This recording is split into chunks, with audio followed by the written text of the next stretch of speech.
السلام علیکم ورحمۃ اللہ وبرکاتہ۔ الحمد للہ وحدہ والصلاة والسلام علی من لا نبی بعدہ، اما بعد، اعوذ باللہ من الشیطان الرجیم، بسم اللہ الرحمن الرحیم، واقیموا الصلاة وآتوا الزکاة وارکعوا مع الراکعین۔ اور نماز برپا کرو اور زکوٰۃ ادا کرو اور رکوع کرنے والوں کے ساتھ رکوع کرو۔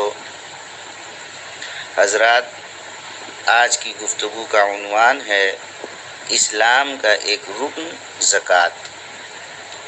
یعنی زکوٰۃ بھی ایک بڑی شان والا لازمی حکم ہے۔ زکوٰۃ اور نماز کو توأم یعنی جڑواں بھی کہا جاتا ہے۔ قرآن کریم میں 20 مقامات ایسے ہیں جہاں نماز کے ساتھ زکوٰۃ کا حکم دیا گیا ہے۔ ان 20 مقامات کے علاوہ بہت سے مقامات ہیں جہاں صرف زکوٰۃ کا تذکرہ ہے، اس کے ادا کرنے والوں کی تعریف ہے، اس کے نہ دینے والوں کی مذمت ہے۔ محترم حضرات، زکوٰۃ یعنی غریبوں کی چارہ گری، زکوٰۃ یعنی مسکینوں کی دستگیری، زکوٰۃ یعنی مسافروں کی امداد، زکوٰۃ یعنی یتیموں کی خبر گیری، زکوٰۃ یعنی بیواؤں کی نصرت، زکوٰۃ یعنی غلاموں اور قیدیوں کی اعانت۔ محترم دوستو، زکوٰۃ نماز کے بعد عبادت کا دوسرا رکن ہے۔ توجہ فرمائیں گے، رسول اللہ صلی اللہ تعالیٰ علیہ وسلم کا پورا پیغام از اول تا آخر صرف 2 لفظوں سے مرکب ہے۔ نمبر 1 خدا کا حق یعنی حقوق اللہ، نمبر 2 بھائیوں کا حق یعنی حقوق العباد۔ پہلے لفظ کا مظہر اعظم نماز ہے اور دوسرے لفظ کا مظہر زکوٰۃ ہے۔ رسول اللہ صلی اللہ تعالیٰ علیہ وسلم کی دعوت حق جب بلند ہوئی تو آپ کی پکار کی ہر آواز انہی 2 لفظوں کی تشریح و تفصیل تھی۔ حضرت صلی اللہ تعالیٰ علیہ وسلم جس طرح بعثت سے پہلے غار حرا میں چھپ کر خدا کی یاد یعنی نماز میں مصروف رہتے تھے، اسی طرح بے کس اور لاچار انسانوں کی دستگیری بھی فرمایا کرتے تھے۔ صحابہ کا یہ حال تھا کہ وہ بھی جن کے پاس کچھ نہ تھا، خدا کی راہ میں کچھ نہ کچھ دینے کے لیے بے قرار رہتے تھے۔ چنانچہ جب یہ حکم ہوا کہ ہر مسلمان پر زکوٰۃ یعنی صدقہ دینا فرض ہے، تو غریب اور نادار صحابہ نے آ کر عرض کی کہ اے خدا کے رسول صلی اللہ علیہ وسلم، جس کے پاس کچھ نہ ہو وہ کیا کرے؟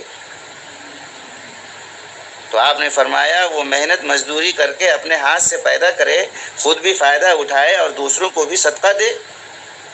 انہوں نے پھر گزارش کی کہ جس میں اس کی بھی طاقت نہ ہو وہ کیا کرے؟ فرمایا کہ وہ فریاد خواہ حاجت مند کی مدد کرے۔ انہوں نے پھر دریافت کیا کہ اگر اس کی بھی قدرت نہ ہو تو ارشاد ہوا کہ وہ نیکی کا کام کر لے اور برائی سے بچے اور کسی کو اذیت نہ پہنچائے، یہی اس کا صدقہ ہے۔ برادران اسلام، آپ کی ضرورت سے زائد آپ کے پاس 7.5 تولہ سونا یعنی 87 گرام سونا یا 52 تولہ چاندی یعنی کم و بیش 625 گرام چاندی یا اس کے برابر نقد رقومات ہیں، یا آپ کے کھیتوں میں کافی مقدار میں غلہ پیدا ہوا ہے، یا جانوروں کے ریوڑ ہیں، خدا را مجھے سمجھائیے کہ اس ضرورت سے زائد سونے چاندی یا نقد رقومات سے 40واں حصہ نکالنا آپ کے لیے کیوں مشکل ہے؟ خدا کے دیے ہوئے غلہ کے ڈھیر سے 20واں حصہ نکالنے میں آپ کو کیا دشواری ہے؟ جس کو اللہ نے 5 اونٹ دیے ہیں، کیا وہ 1 بکری اللہ کے راستے میں نہیں دے سکتا؟ جس کے پاس 30 گائے ہیں، کیا وہ 1 بچھیا اللہ کے راستے میں نہیں دے سکتا؟ 40 بکریوں کے ریوڑ سے 1 بکری راہ خدا میں نکال دینا کون سا دشوار کام ہے؟ ایسے سنگ دل اور خود سر، بے رحم اور جفا پیشہ انسانوں کو یہ نہ بھولنا چاہیے کہ عذاب الہی ان کے طاق میں ہے، اور وہ اپنے بخل، اپنی طمع، اپنی سرپرستی کی بدولت ہولناک انجام سے دوچار ہونے والے ہیں۔ ارشاد ربانی ہے، اعوذ باللہ من الشیطان الرجیم ولا يحسبن الذين يبخلون بما آتاهم الله من فضله هو خيرا لهم بل هو شر لهم سيطوقون ما بخلوا به يوم القيامة ولله ميراث السماوات والأرض والله بما تعملون خبير۔ اس کا ترجمہ ہے، اللہ تعالیٰ نے اپنے فضل سے لوگوں کو جو دے رکھا ہے، اس میں جو لوگ بخل کرتے ہیں وہ ہرگز نہ سمجھیں کہ یہ بخل ان کے حق میں بہتر ہے، نہیں بلکہ یہ ان کے لیے بدتر ہے۔ جس مال میں انہوں نے بخل کیا ہے، قیامت میں اس کا طوق بنا کر ان کے گلے میں ڈالا جائے گا،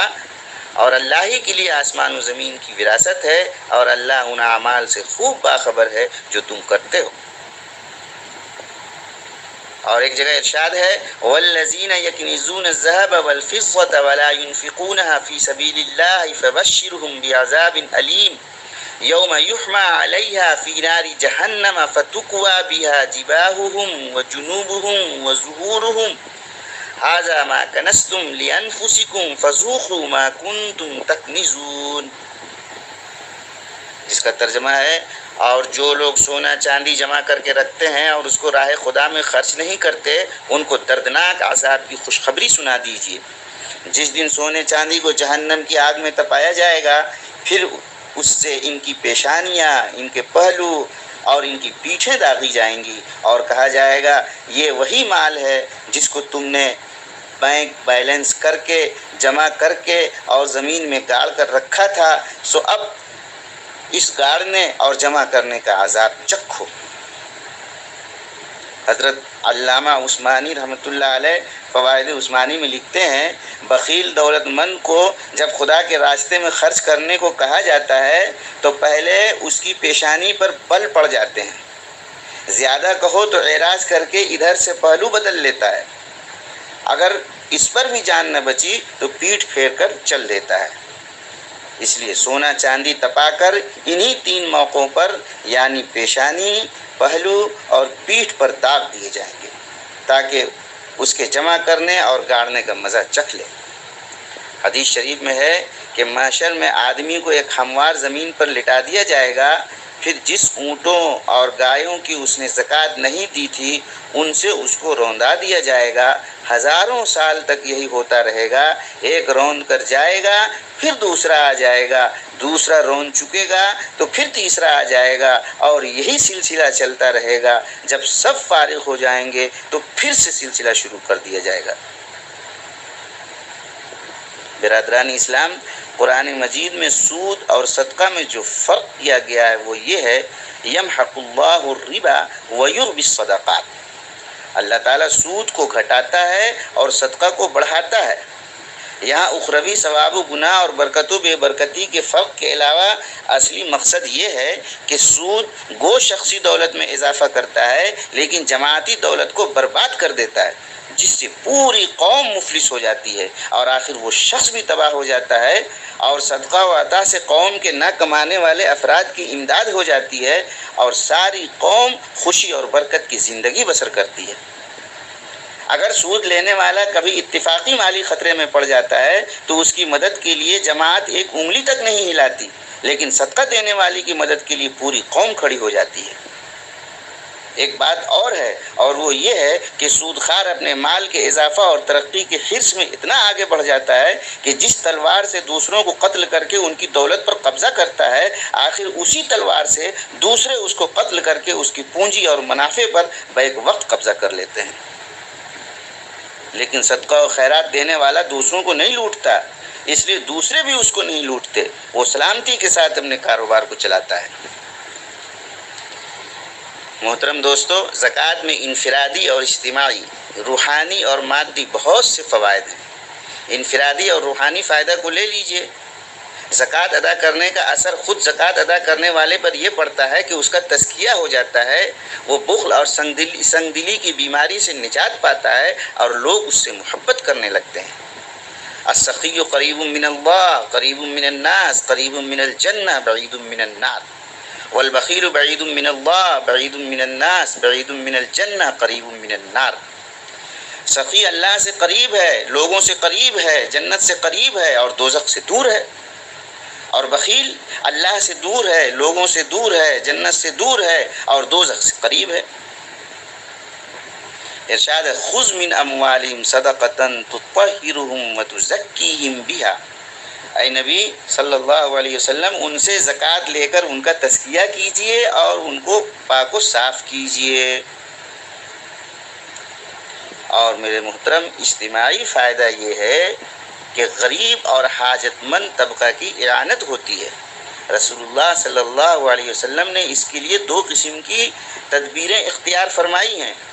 ایک یہ کہ ہر مسلمان کو نصیحت کی کہ جس سے جتنا ہو سکے اپنی دولت سے ان کی مدد کرے، یہ اخلاقی خیرات ہے جس کا نام قرآن کی زبان میں انفاق ہے، لیکن چونکہ یہ اخلاقی خیرات ہر شخص کو اس ضروری نیکی پر مجبور نہیں کرتی، اس لیے ایک مقدار معین کے مالک پر ایک ایسا قانونی محصول عائد کیا جس کو سالانہ ادا کرنا مذہبی فریضہ ہے، اور اس مجموعی رقم کا بڑا حصہ غریبوں اور محتاجوں کی امداد و اعانت کے لیے مخصوص کیا، اور اس فریضہ کو ناقابل تغیر دستور العمل کے طور پر اپنی امت کو ہمیشہ کے لیے سپرد فرما دیا۔ چنانچہ آپ صلی اللہ تعالیٰ علیہ وسلم نے معاذ بن جبل رضی اللہ تعالیٰ عنہ کو اپنا نائب بنا کر یمن بھیجا تو توحید اور نماز کے بعد جس چیز کا حکم دیا وہ یہی زکوٰۃ ہے۔ پھر اس کی نسبت ان کو یہ ہدایت فرمائی تؤخذ من اغنیائہم وترد علی فقرائہم، وہ ان کی دولت مندوں سے لے کر ان کے غریبوں کو لوٹا دی جائے۔ میرے محترم زکوٰۃ میں اشتراکیت کا علاج ہے۔ دنیا میں امیر و غریب کی جنگ ہمیشہ سے قائم ہے۔ بعض طبقے نہایت دولت مند اڈانی اور امبانی ہو جاتے ہیں جن کے خزانوں کے لیے زمین کا پورا طبقہ بھی کافی نہیں ہوتا، اور دوسری طرف وہ غریب ہوتے ہیں جن کے پاس کھانے کے لیے ایک سوکھا ٹکڑا اور سونے کے لیے ایک بالش زمین بھی نہیں ہوتی۔ دولت مند طبقوں کی خود غرضی، خود پسندی، عیاشی اس حد تک پہنچ جاتی ہے کہ وہ اپنے ننگے اور بھوکے بھائیوں کو روٹی کا ایک ٹکڑا اور کپڑے کا ایک چیتھڑا دینے تک کے روادار نہیں ہوتے، اور وہ یہ سمجھتے ہیں کہ یہ اتفاقی دولت خدا کی طرف سے نہیں بلکہ ان کے علم و ہنر، سعی و کوشش اور دست و بازو سے حاصل ہوئی ہے۔ اس لیے ان سست و ناکارہ افراد کا اس میں کوئی حصہ نہیں۔ قارون کو جب زکوٰۃ و خیرات کا حکم ہوا تو اس نے جواب میں یہی کہا انما اوتیتہ علی علم عندی، یہ سب میرے ہنر کی بدولت ہے۔ رسول اللہ صلی اللہ علیہ وسلم نے دنیا کی اس مشکل کا اندازہ کر لیا تھا، چنانچہ آپ صلی اللہ علیہ وسلم نے اس کے حل کرنے کے لیے یہ اصول مقرر کر دیا کہ ذاتی و شخصی ملکیت کے جواز کے ساتھ ساتھ دولت و سرمایہ کو چند اشخاص کے ہاتھوں میں جانے سے روکا جائے، سود کو حرام قرار دیا گیا، متروکہ جائیداد کو صرف ایک ہی شخص کی ملکیت نہیں قرار دیا گیا، نفع عام کی چیزیں اشخاص کے بجائے جماعت کی ملکیت قرار دی گئیں، قیصریت اور شہنشاہیت کے بجائے جماعت اور شورا کی حکومت قائم کی، زمینداری کا پرانا اصول جس میں کاشتکار غلام کی حیثیت رکھتا تھا بدل دیا اور اس کی حیثیت اجیر اور مزدور کی رکھی، سرمایہ داروں پر غریبوں کی امداد کے لیے ایک سالانہ رقم قانونی طور پر مقرر کر دی تاکہ وہ اس کے ادا کرنے پر مجبور ہوں، اور جماعت کا فرض قرار دیا کہ وہ اس رقم سے قابل اعانت لوگوں کی دستگیری کرے۔ یہی وہ راز ہے جس کے بنا پر اسلامی حکومت اس قسم کی اقتصادی مصیبتوں سے محفوظ رہی۔ آج بھی اگر اسلامی ممالک میں اس پر عمل درآمد ہو تو یہ فتنے زمین کے اتنے رقبے میں پیدا نہیں ہو سکتے۔ میرے دوستو، زکوٰۃ میں اقتصادی فائدہ یہ ہے کہ لوگ اپنے سرمایہ کو بیکار نہ رکھیں بلکہ محنت، کوشش، جد و جہد سے اس کو ترقی دیں، ورنہ اصل سرمایہ میں سال بسال کمی ہوتی جائے گی جس کو فطرتاً کوئی برداشت نہیں کر سکتا۔ اسی طرح زکوٰۃ کا بالواسطہ مقصد یہ بھی ہے کہ تجارت و زراعت کو جو دولت کا اصل سرچشمہ ہے ترقی دی جائے، کیونکہ جب ہر شخص کو لازمی طور پر سال میں ایک خاص رقم ادا کرنی پڑے گی تو وہ کوشش کرے گا کہ جہاں تک ہو سکے یہ رقم منافع سے ادا کرے اور اصل سرمایہ محفوظ رکھے۔ اسی بنا پر ایک سال کی وسیع مدت مقرر کی گئی تاکہ ہر شخص اپنے مال یا جائیداد سے کامل طور پر فائدہ اٹھا سکے۔ صحابہ کرام رضی اللہ تعالی عنہم اجمعین اس نقطہ کو سمجھ کر ہمیشہ تجارت اور کاروبار میں مصروف رہتے تھے۔ حضرت عمر رضی اللہ تعالی عنہ اپنے زمانہ خلافت میں ان لوگوں کو جو یتیموں کے سرمایہ کے متولی تھے ہدایت کی کہ وہ ان کو تجارت میں لگائیں تاکہ ان کے بالغ ہونے تک ان کا اصل سرمایہ زکوٰۃ میں صرف نہ ہو جائے۔ کاش ہمارے مسلمان بھائی رسول اللہ صلی اللہ تعالی علیہ وسلم کی اس مختصر حدیث کو یاد رکھیں، ما خالفت الزکوٰۃ مالا قط الا اہلکتہ، زکوٰۃ جس مال میں بھی شامل ہو جائے گی اس کو فنا کر دے گی۔ ائمہ مجتہدین یعنی امام شافعی اور امام احمد رحمہم اللہ نے اس کی تشریح کرتے ہوئے فرمایا کہ کسی پر زکوٰۃ فرض ہے اور اس نے زکوٰۃ نہیں نکالی، اس صورت میں 39 حصے تو مالک کے اپنے ہیں لیکن 40واں حصہ ان میں زکوٰۃ کا بھی شامل ہو گیا۔ یہ 40واں حصہ ان 39 حصوں کو بھی لے ڈوبے گا، پورے مال سے برکت اٹھا لی جائے گی۔ آدمی اس مال میں سے جو حصہ بھی اپنے استعمال میں لائے گا اس میں اس 40ویں حصہ کا بھی کوئی جز شامل ہوگا، اس طرح وہ مال حرام کو استعمال کر رہا ہے۔ نیز اس تباہی کی ایک صورت اور بھی ہے، اور وہ یہ ہے کہ آدمی مالدار ہے، مستحق زکوٰۃ نہیں ہے اور اس نے زکوٰۃ لے لی تو اپنے مال حلال میں اس نے زکوٰۃ کو شامل کر لیا، اس طرح اس نے پورے مال کو حرام بنا لیا۔ تو میرے بھائیوں، خدا کے لیے اس پر غور کریں اور زکوٰۃ کے بارے میں غفلت سے باز آئیں اور زکوٰۃ کی آمیزش کی تباہ کاریوں سے اپنے آپ کو بچائیں۔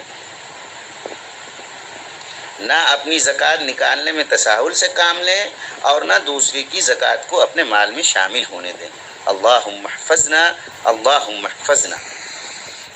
شاعر کہتا ہے، حب دولت رافنا سازت زکوٰۃ، ہم مساوات آشنا سازت زکوٰۃ، دل زحتہ تنفقو محکم کنت، زر فزایت الفت زر کم کنت۔ یعنی زکوٰۃ دولت کی محبت کو فنا کر دیتی ہے، زکوٰۃ مساوات کا احساس دلاتی ہے، زکوٰۃ لن تنالوا البر حتی تنفقوا مما تحبون کے ذریعہ دل کو قوی کرتی ہے، دولت بڑھاتی ہے، دولت کی محبت کو گھٹاتی ہے۔ وآخر دعوانا ان الحمد للہ رب العالمین۔